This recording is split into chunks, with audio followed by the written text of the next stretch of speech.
Well, hello, everyone. Welcome to today's guest speaker, Akello Stone.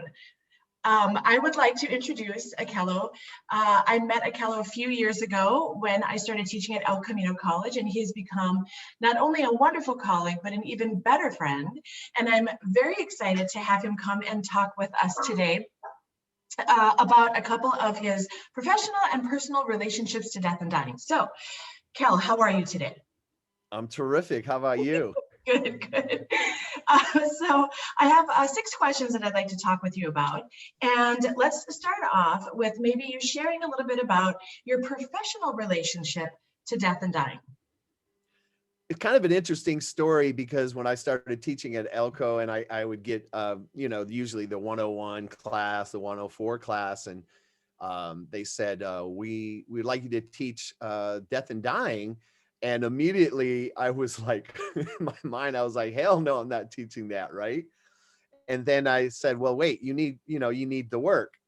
Maybe this was placed on your lap for a reason, because my initial resistance to teaching the class was embedded in the being raised in the culture of you don't talk about death. You don't talk about your own death or anybody else's death. And then even when people die, you don't talk about it after they die. So I had been so socialized into that I was terrified to talk about it. And of course, when you teach a new class, you have to go learn the whole textbook and kind of really come to speed on things. And I would say it was transformative because I was able to facilitate conversations with students about subjects that were taboo. And I was learning about my own experience at the same time and being able to make peace with it. So it was dually beneficial. I think that as a professor, I think we should also learn through the process of teaching. Right. I absolutely love what you said. And for those students, I guess I forgot to mention this in the intro that you teach at El Camino College. And so at one other places too, right? Yeah, I used to. I've taught at like 3 or 4 other institutions. Yeah. And El Camino, I've been with the longest. I've been at El Camino since 2004. Wow. Okay. Yeah, it's my favorite place. It is pretty great. I'm not gonna lie. So, yep, yeah, I'm still here. Okay. So, and that's actually partly how we met, because when I found out that you had taught the class and it was a course that I wanted to take over at some point, it hadn't been taught in a while. It hadn't been taught in many, like 10 or 13 years or something like that. It had been a long time. And so I know that's how actually I think we really sort of connected, as I asked for your syllabus and I'm like, okay, how did you approach this? Yeah. So, well, let me tell you though, like the reason why it kind of went into, I don't know, we'll call it moratorium, is I started out with about 35 students, which by El Camino standards is a small class, right? Which I'm completely fine with. And I think by the end of the class, I had 15 students. Wow. Even though I made the class lighthearted, in moments, because you've got to, lighten things up. There's a lot of heavy stuff.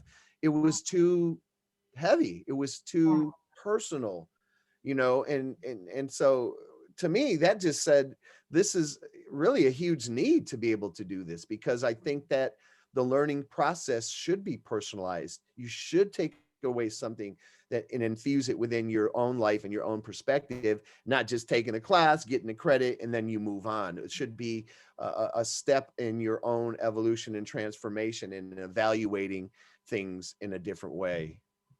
Spoken like a true sociologist, the sociological imagination. All the way. Well, I guess that kind of leads me into this next question about your personal relationship to death and dying. And I think that's one of the fascinating parts about, teaching a course like this and using content.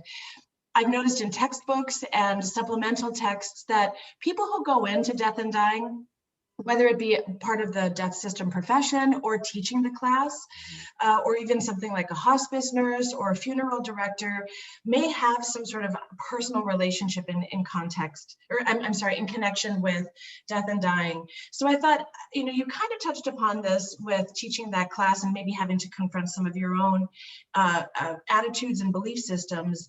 Is there anything else you'd like to share with us about your personal relationship to death and dying? I have seen a number of people die. Mm, My first experience with death was when I was 13. mm, And even though 13 then seemed like I was older, 13 is quite young. I remember I was very close to my grandmother. I was the last one to see her die mhm, in a hospital bed, 60 pounds, mm. shriveled up in the fetal position, and was the last one to see her before she died. That's a lot for a 13-year-old. She Yeah. was also that was the first dead person I touched in the casket. And I still remember it like it was yesterday, what that felt like. But for me, to be honest with you, I think it really helped me understand the difference between the body when it's alive and when it's not Mm, alive and what that means psychologically. Both my parents are deceased. Aunts, I have one aunt left who is not deceased, who's 82. So I had to go through the process with my parents and manage that responsibility, which it's going to happen. I was 21 when my mother died. My father died 10 years ago. mhm, So I already knew what I needed to do. mhm. And I actually rehearsed in my head the steps that I would need to take when this happened. And that's, I'm not even filling you in on like dying trajectory and that, but I'm just saying the Yeah. actual finality of it. And I have a kind of a logistical event planning type mind. And Mhm. I really approached it as that I removed the emotion from it so that I could handle these things. You know, Right.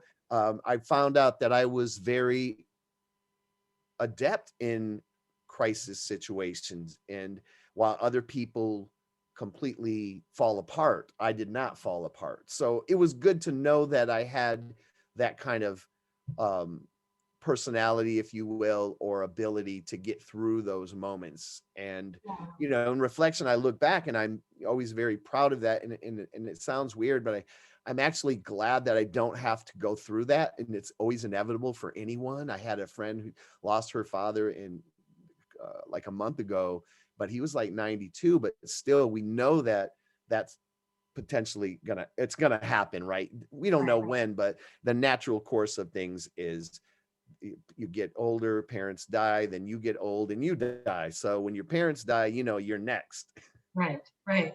And I actually really like what you said about that too. In the literature, we talk a little bit about how early exposure to death is usually a grandparent Yeah, or grandparents or pets, right? yeah. Followed Oh, then, pets, yeah. I yeah. didn't include pets.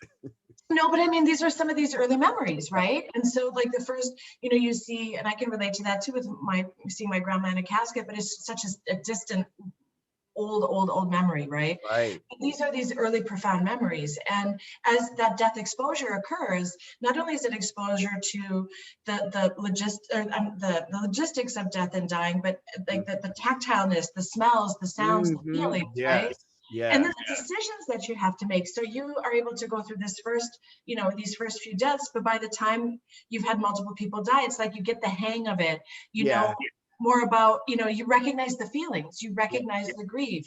yeah.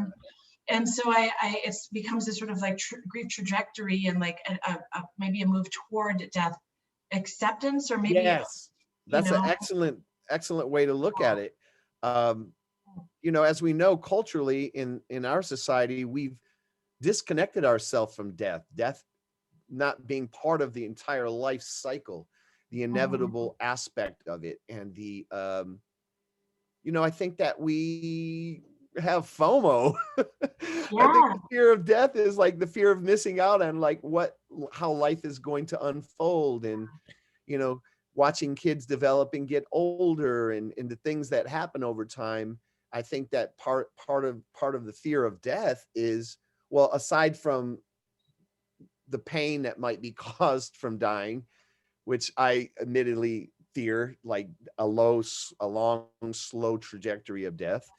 yeah, But in terms of the actual, you know, death itself, it's there. We know it's going to happen, and whatever your belief system is, there's no evidence to substantiate what happens afterwards. And I think that uncertainty is something We have uncertainties in life, of course, but there's even greater uncertainty of death. So if we can't even put our head around the uncertainties of life, then the uncertainty of death is even more grandiose. And that's why we put it to the back of our mind and maybe don't even think about it, talk about it, acts like it doesn't exist. And when you bring it up, people say, I don't want to talk about that.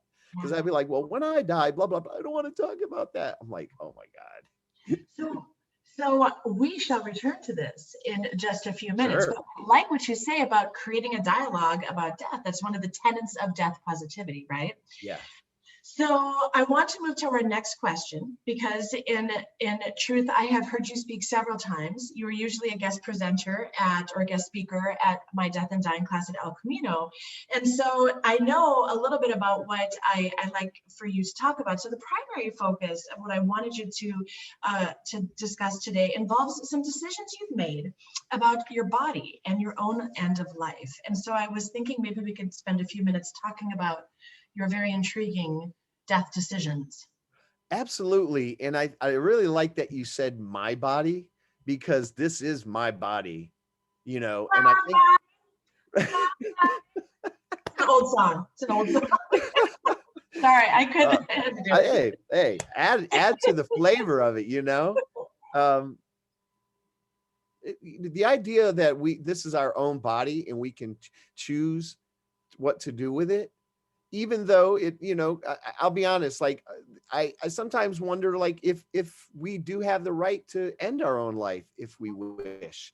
And that's like another topic that a lot of people don't even want to venture into, right?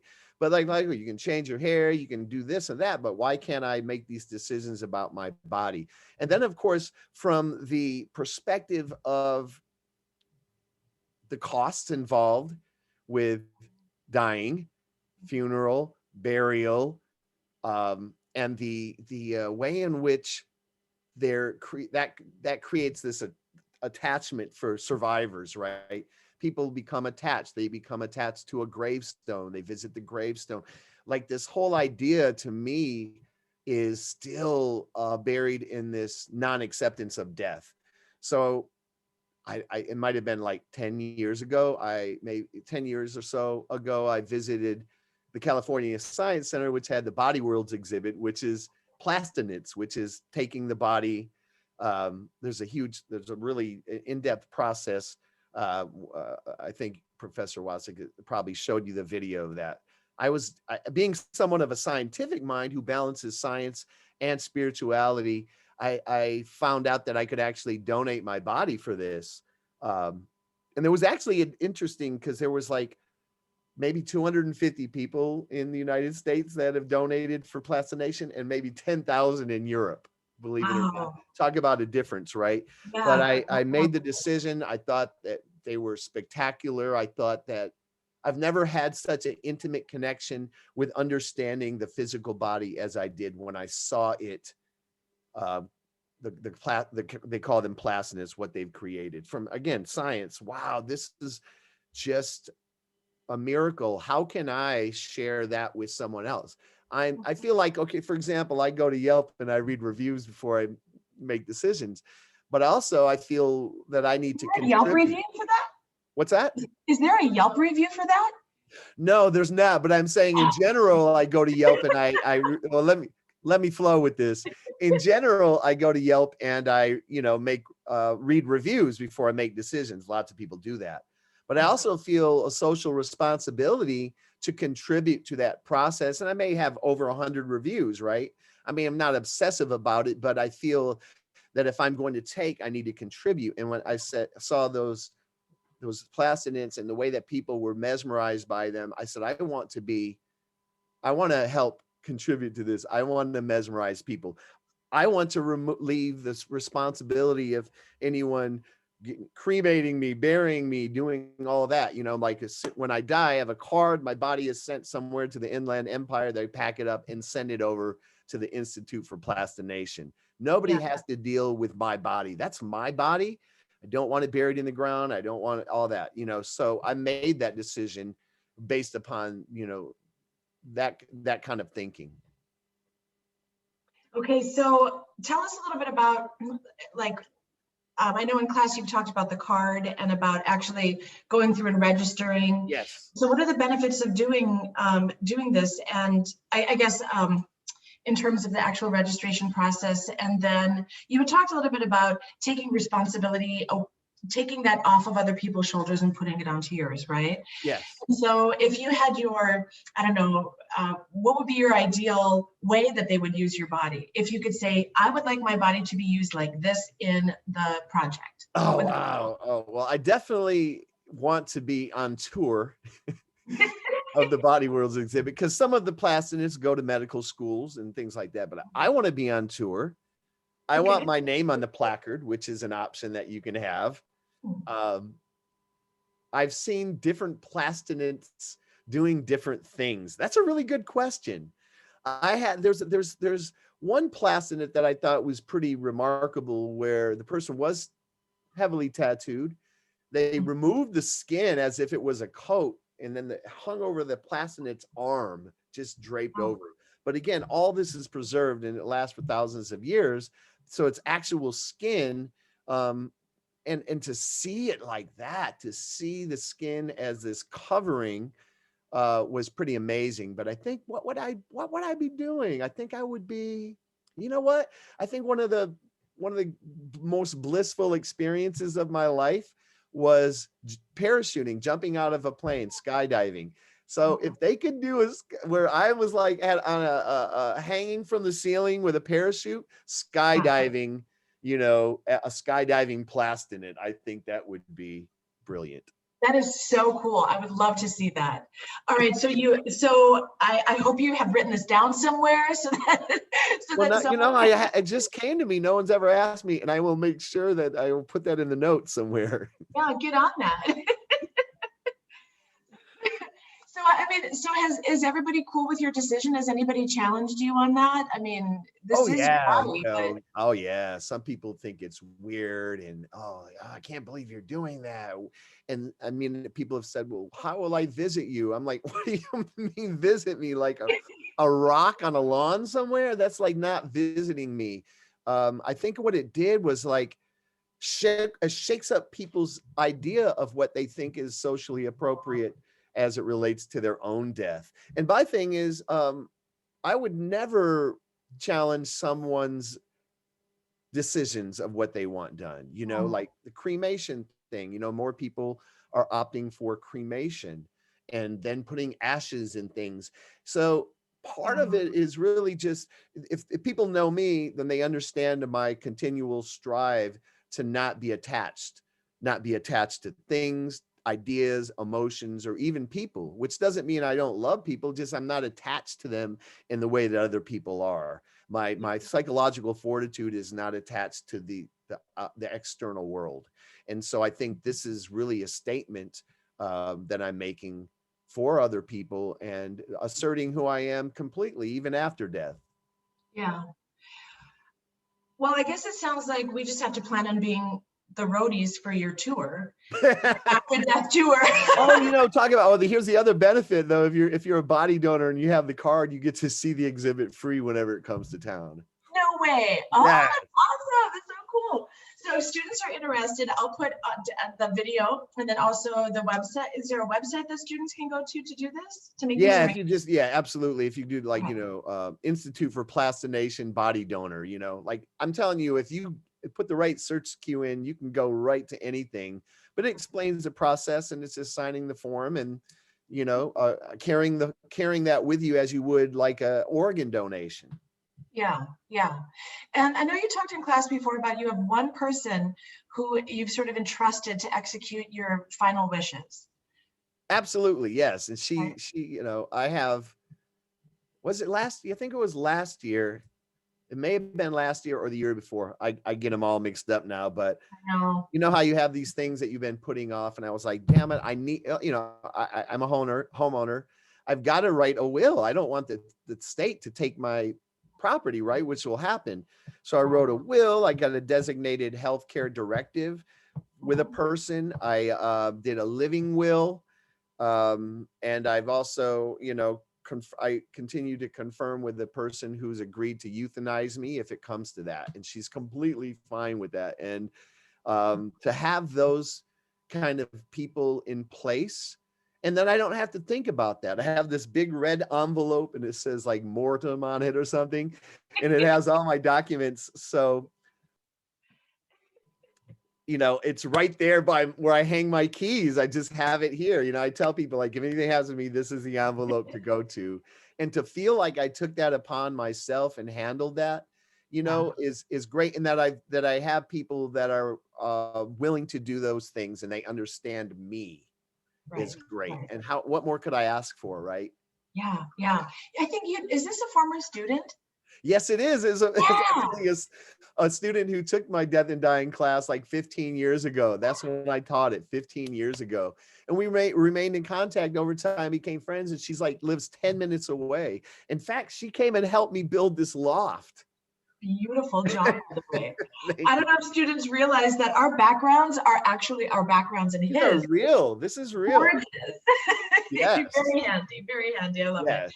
So I love it. I think it's kind of fun. And partly why I remember this is that you never know the kinds of relationships you'll develop from doing something like a death and dying class Yeah. or sharing and talking Yeah. about it. And I think, especially in this day and age, you know, as sociologists, we talk about it's not necessarily a breakdown of social cohesion. It's just our ways of interacting and trusting have been, you know, like decoupled from family and religion. And so we have lots of different people that can execute our final wishes, that we can entrust with some of the bigger decisions. Yes. You know, because we're just a much more contemporary global society. There are options whereas before you had to have, if you had it, it was family, right? And even then there was some resistance, but anyone can be the person who carries out your final wishes and fights for you as an advocate during and after your death, right? Absolutely. Absolutely. And I just see, is this there's just great sadness when I see someone who wanted like certain things, like maybe a do not resuscitate, or you know, would not want to be like, I don't want to be resuscitated. I don't want to be on life support systems. And there are people that believe the same way that I do, but when they are unconscious and unable to speak for themselves, I've seen family members making the decision against the will of the person because they're doing it because of their own attachment to that person. And my thing is like, the greatest respect you can give someone is to honor their wishes. You know what I'm saying? Regardless if it falls in ethical conflict with you, that's not for you to decide. Yeah.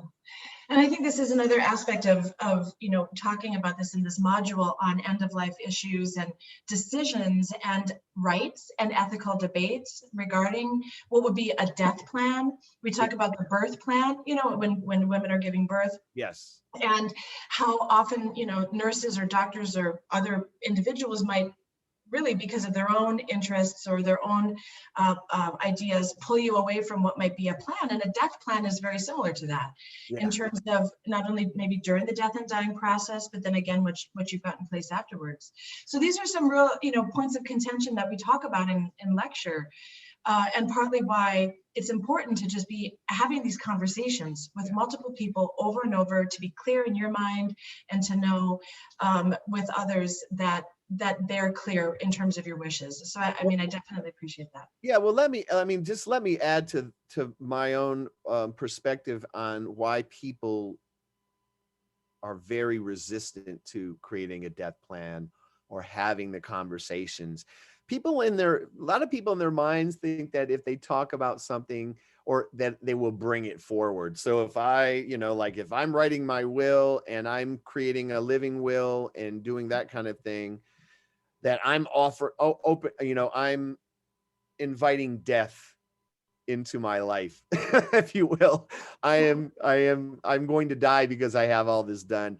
And it's like, if that was the case, I would be working on lottery numbers and all these kind of things. It's just, we cannot affect our own death by talking about it. It does not bring it forth. You know, what it does, I think, if it creates us a greater acceptance of it, if you will. And I always say this is the most basic fundamental thing is, you know, of all the living beings on the planet, we're the only ones that are cognizant of our death, or of our eventual death. And Mhm. so instead, so we have, the dog doesn't know he's going to die. He's like, right, until he dies, right? Because we know that, I think we find ways to completely disconnect from it and ignore it, and it's Right. still there. It's almost like when you turn, let's say, I don't want to be late for meetings, so I'm going to set my clock 5 minutes ahead, but I know that it's 5 minutes ahead, right? So we know we're going to die, but it's not like we think about it all the time, day or night, and that's all we talk about. If Right. that's all we talk about, that could be problematic, but let it just be part of the conversation. Let it be part, let's normalize the dialogue, Yeah. for not only for yourself, but for other people, so they can feel comfortable. Yeah. I concur wholeheartedly. Well put. And that actually leads me into the sort of final three questions that I like to ask all of our guest speakers. The first one involves Kastenbaum's notion of the death system. And again, the death system is comprised of these five components: people, places, times, objects, and symbols and meaning. And they all work together in any given society or in any given culture to facilitate death, right? Mm-hmm. So which of these five components do you find most fascinating, and why?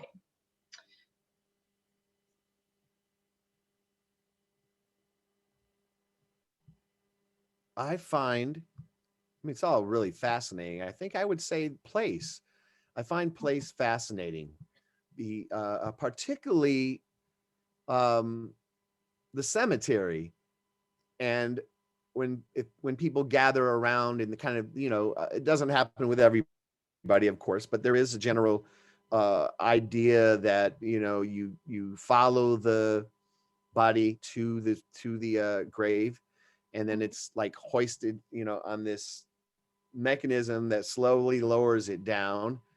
Sometimes, flowers can be thrown, or like dirt. There's different things that happen in that moment.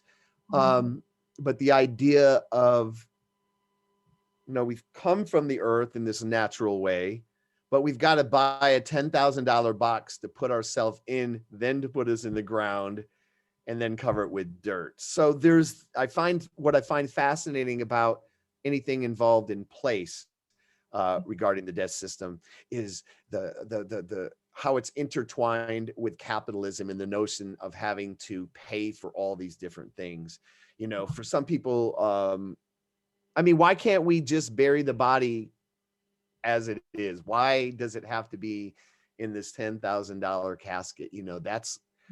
That's for our own witnessing of the death, in this kind of being in this comfortable, luxurious containment. It's, I guess, if it may even come from kind of like, the Egyptians, and sarcophagus and that kind of thing, maybe, perhaps. But the idea that I feel it's wasted resources, because that money could be spent to help, the family who's grieving, or debt that the person has accumulated, as opposed to, like, we buy in, philosophically buy into a ritual that is deeply embedded in money and spending, when I don't feel that's necessary. And if you truly believe ashes to ashes, dust to dust, then put the body in the ground as it is. Yeah, be That's done. what you choose to do. I'm hearing a little objects and places happening there from the sociologist. Yeah, the objects and the places, Yeah, there's yeah, no place without objects. If the only place that we have without objects is the people, right? To me, the people. yeah. So people can be anywhere. They don't have to be in a place. But Mhm. in the death system is, there's the funeral home, and there's, the mortuary, or there's these places, the morgue. They all have names, and within those places there are objects. There's always Yeah, that yeah. board that's on, like, the easel when you come in, like, and the smell and the sounds, and just remember, Yeah. it just seems to be similar. And the other thing about place too is, like, walking up and viewing the body. And I've actually met people's parents for the first time as they were laying there. Wow, you know, interesting. and I Yeah, say, yeah. nice to finally meet you. Your child is hugely important to me in my life. And I wish, that I say those things to them, that's kind of a trip, right? To meet someone's parents for the first time in that situation. But highly personal, it's a highly personal thing. Yeah, definitely. Well, I guess in moving us to our final two questions, these are more personal questions, more maybe deep and philosophical. The first involves, what do you think happens when we die? Oh, wow, I love it. Oh, wow. Well, I'll give you. I do think about this a lot, and I watch a lot of nerdy science documentaries about the universe.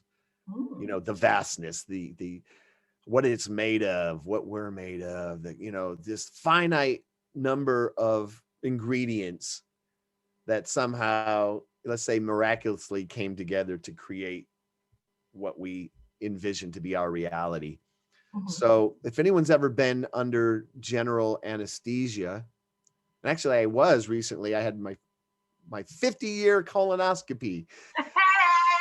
And here I thought I was going to be awake, and I was looking at the monitor and I was like, oh, look at that, right? I wanted to see that, right? So, they wheel me in, whatever. And, all of a sudden I'm ready to go, and snap your fingers and I'm back. And as soon as I woke up, I was like, can I watch the video? And they was like, no. And they wheeled me out.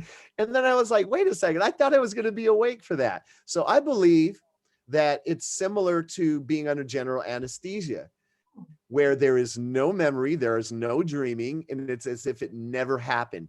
And the reason I say that is, going back to science, energy becomes matter, matter becomes energy, and the body is physical matter, but there is energy within our body.